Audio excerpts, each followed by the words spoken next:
आज हम ग्लाइकोलाइसिस के बहुत सारे एंजाइम को इंटीग्रेट करने वाले हैं, लेकिन जो मेन हमारा फोकस है वो ग्लिसरॉल्डिहाइड 3 फॉस्फेट डिहाइड्रोजनेज एंजाइम और उसके आजू बाजू रिलेटेड में जितनी भी चीज़ें हैं, जैसे कि ग्लिसरॉल है, फिर ग्लिसरॉल्डिहाइड है, उसके बाद ग्लिसरिक एसिड है, फिर उसके बाद ग्लिसरेट है, फिर उसके बाद hydrogen ion, hydride ion, hydrogen atom और हाइड्रोजन मॉलिक्यूल है। फिर उसके बाद जो कार्बोनिल ग्रुप्स हैं, डाइवेलेंट ग्रुप, और फिर लास्ट में जो उसके ऊपर नीचे एंजाइम है जैसे अल्डोलेज, और उसके नीचे जो एंजाइम है आइसोमरेज। हम लोग कोशिश करेंगे उसे समझने की, इंटीग्रेट करने की। हो सकता है थोड़ा लंबा हो वीडियो, लेकिन बहुत काम आएगा और बहुत बेसिक है। अगर ये आप समझ लोगे तो इसके बाद वाले पाथवे आपको पूरा बायोकेमिस्ट्री में जहाँ पे भी डिहाइड्रोजनेज आएगा वो आपको समझ में आ जाएगा।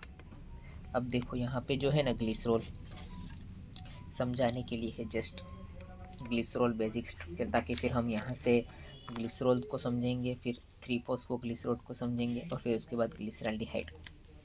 तो ये ग्लिसरॉल है। ग्लिसरॉल 3 कार्बन स्ट्रक्चर है और इसमें यहाँ पे एक हाइड्रोक्सिल है। और हम ग्लिसरॉल से फिर सीधा अब हम समझने की कोशिश करते हैं ग्लिसरेट।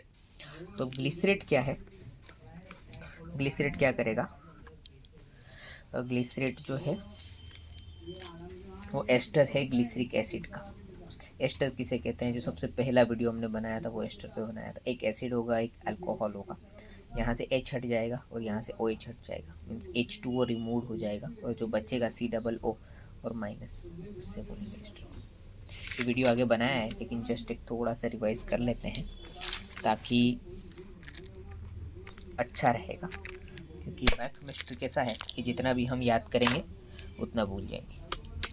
ठीक है, तो अब यहाँ पे शुरुआत में आप देख लीजिए कि ये जो है ग्लिसरॉल है, जो हमने लास्ट वहाँ से ही लिया था। बहुत जल्दी इसको ख़त्म करते हैं। अब ये ग्लिसरॉल 3 कार्बन स्ट्रक्चर है और यहाँ पे हाइड्रोक्सिल ग्रुप है। अब ये hydroxyl group means alcohol group, और यहाँ पे क्या होगा कि हाइड्रोजन रिमूव होगा। हाइड्रोजन रिमूव होगा मीन्स माइनस चार्ज यहाँ से चला जाएगा। ठीक है, और क्या होगा, अगर माइनस चार्ज जाएगा तो ऑक्सीजन का पे प्लस आएगा, तो ऑक्सीजन ऑक्सीडाइज्ड होगा और हाइड्रोजन जो रिमूव होगा उसको हम बोलेंगे कि रिड्यूस्ड हो रहा है। ठीक है, अब यहाँ पे जो है हमको हाइड्रोक्सिल ग्रुप में से ये H को हटाना है, इस वाले H को हटाना है। अगर इस वाले H को हटाएंगे तो क्या हो जाएगा, O बचेगा।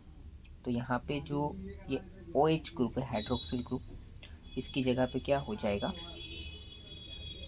CHO ग्रुप हो जाएगा। CH और O, ये H भी हट जाएगा और ये H भी हट जाएगा, 2 H हट जाएंगे। देख लीजिए यहाँ पे।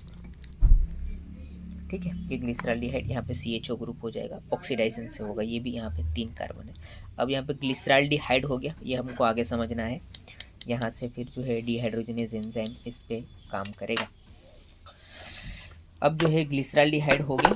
अब ग्लिसरॉल्डिहाइड के बाद नीचे आप आ जाइए, ये है ग्लिसरेट, मीन्स उसको ग्लिसरॉल्डिहाइड में जो CHO ग्रुप बना था इसको और एक बार ऑक्सीडाइज्ड करना है। ये शायद मोस्टली प्लांट्स में होता है, लेकिन समझने के लिए है। तो ये हो जाएगा ग्लिसरिक एसिड, COOH ग्रुप हो जाएगा। अब ये जो ग्लिसरिक एसिड बना, ये यहाँ पे एक हाइड्रोजन है, अब उस हाइड्रोजन को भी हम रिमूव कर देंगे। ठीक है, तो ये जो ग्लिसरिक एसिड में से उसका एस्टर बन जाएगा, COO वाला जो एस्टर ग्रुप था ना, ये यहाँ पे हो गया एस्टर।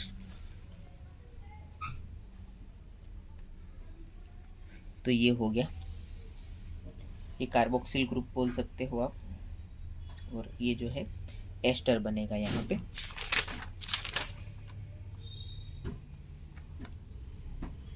ठीक है, कार्बोक्सिल ग्रुप और ये जो है एस्टर बनेगा। दोनों में लगभग लगभग यहाँ पे हाइड्रोजन है और यहाँ पे जो है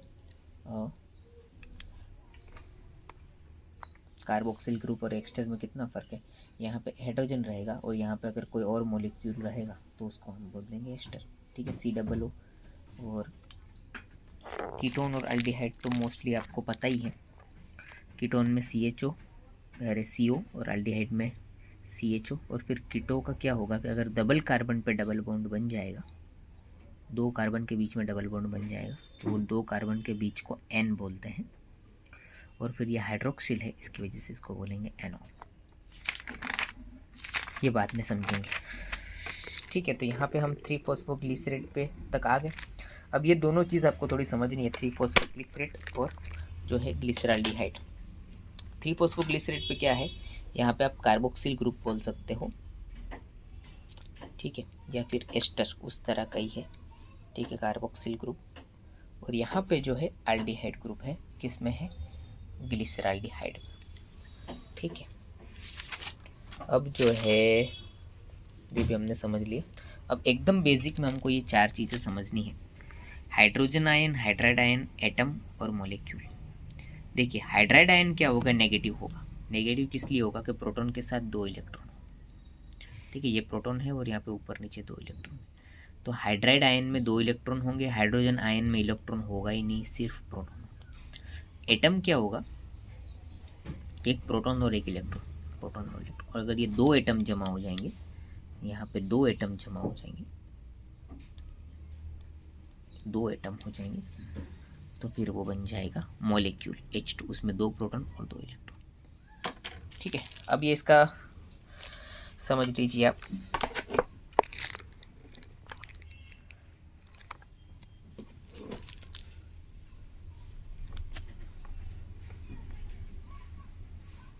ग्लिसरॉल्डिहाइड 3-फॉस्फेट, यहाँ पे हमने सिर्फ ग्लिसरॉल्डिहाइड समझा था। अब इसमें से ये जो OH है ना, उसको हटा के हम यहाँ पे फॉस्फेट ऐड करेंगे। ये एल्डिहाइड ग्रुप है और उसके सामने जो ग्रुप है वो कीटो ग्रुप है। इसमें जो फंक्शनल कार्बन है वो पहले नंबर पे है, इसमें जो फंक्शनल कार्बन है वो दूसरे नंबर पे है, ठीक है। अब ये दोनों एक तरह के आइसोमर हैं। कौन से आइसोमर है कि इसमें भी 3 कार्बन है तो ये भी ट्रायोज हुआ, इसमें भी 3 कार्बन है तो ये भी ट्रायोज हुआ। ये आल्डो ट्रायोज है, इसमें एल्डिहाइड ग्रुप है तो ये आल्डो ट्रायोज है, इसमें कीटो है तो ये कीटो ट्रायोज है, ठीक है।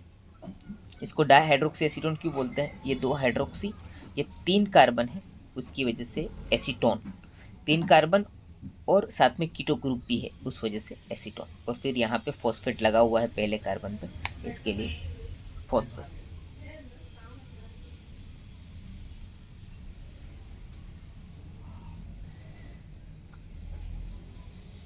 ठीक है। अब यहाँ पे आप देख लीजिए, ये दोनों फंक्शनल कार्बन है, मतलब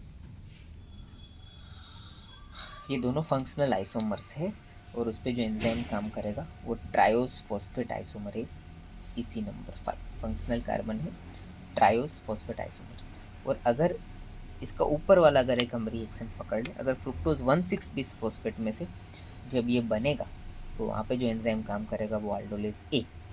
और अगर सिर्फ एक ही फॉस्फेट है, अगर उसमें से अगर DHAP बन रहा है तो वहाँ पे काम करेगा आल्डोलेज बी। ये ग्लूकोज का है और ये फ्रुक्टोज का है। अब हमको जो मेन एंजाइम समझना है वो ग्लिसरॉल्डिहाइड 3-फॉस्फेट, और उसमें से जो हमको समझना है dihydroxy acetone phosphate, sorry glyceraldehyde three phosphate में से हमको एक और चीज़ बनानी है, डाइहाइड्रोक्सी एसीटोन फॉस्फेट को भूल जाओ, हमको बनानी है 1,3-bis फॉस्फेट। तो ग्लिसरॉल्डिहाइड का आपको स्ट्रक्चर पता ही है, 3 कार्बन, यहाँ पे CHO ग्रुप, लास्ट थर्ड वाले कार्बन पे फॉस्फेट ग्रुप, ठीक है। अब क्या होगा, और इसका देख लीजिए जो बनने वाला क्या है, यहाँ पे एक फॉस्फेट था तो यहाँ पे ऑलरेडी दूसरा फॉस्फेट अब आएगा। अब ये दूसरा फॉस्फेट कैसे आएगा, इसको समझने के लिए थोड़ा सा हम अंदर घुसते हैं। ये थोड़ा अंदर घुस रहा हूँ मैं, लेकिन इसको समझने के बाद आपको बहुत सारी चीज़ें समझ में आएंगी। देखिए एक तो सबसे पहले एंजाइम का नाम पढ़ लेते हैं। यहाँ पे जो एंजाइम का नाम है मैंने लिखा नहीं है, लिख देता हूँ, ग्लिसरॉल्डिहाइड 3-फॉस्फेट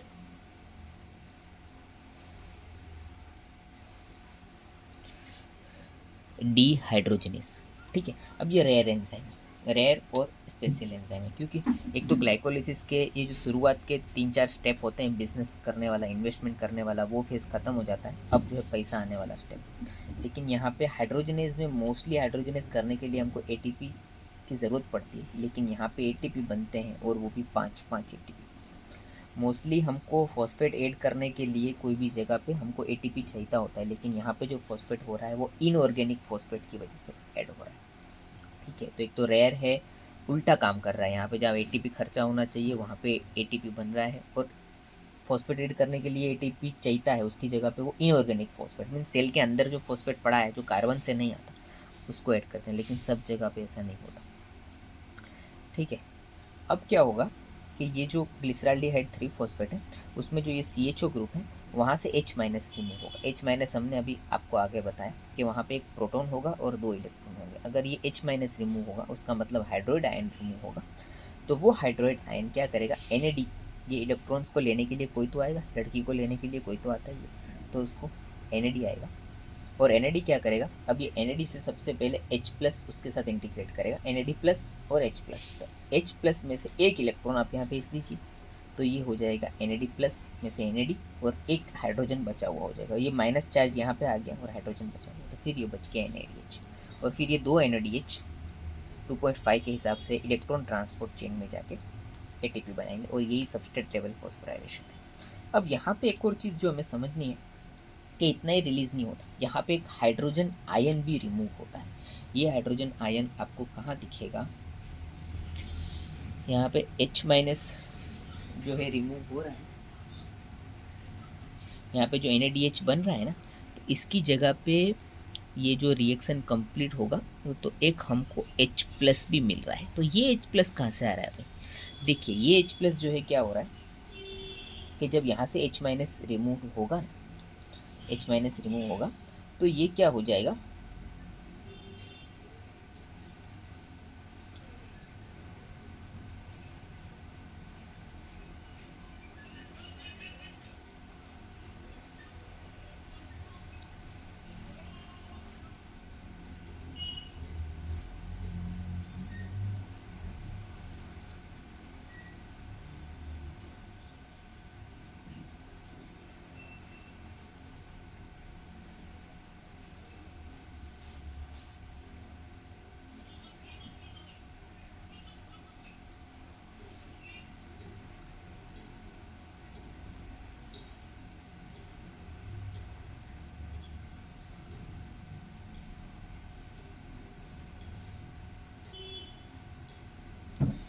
देखिए अब यहाँ पे क्या हो रहा है कि अगर यहाँ पे प्रोटॉन रिमूव हो रहा है, एक प्रोटॉन रिमूव हो रहा है और 2 इलेक्ट्रॉन रिमूव हो रहे हैं,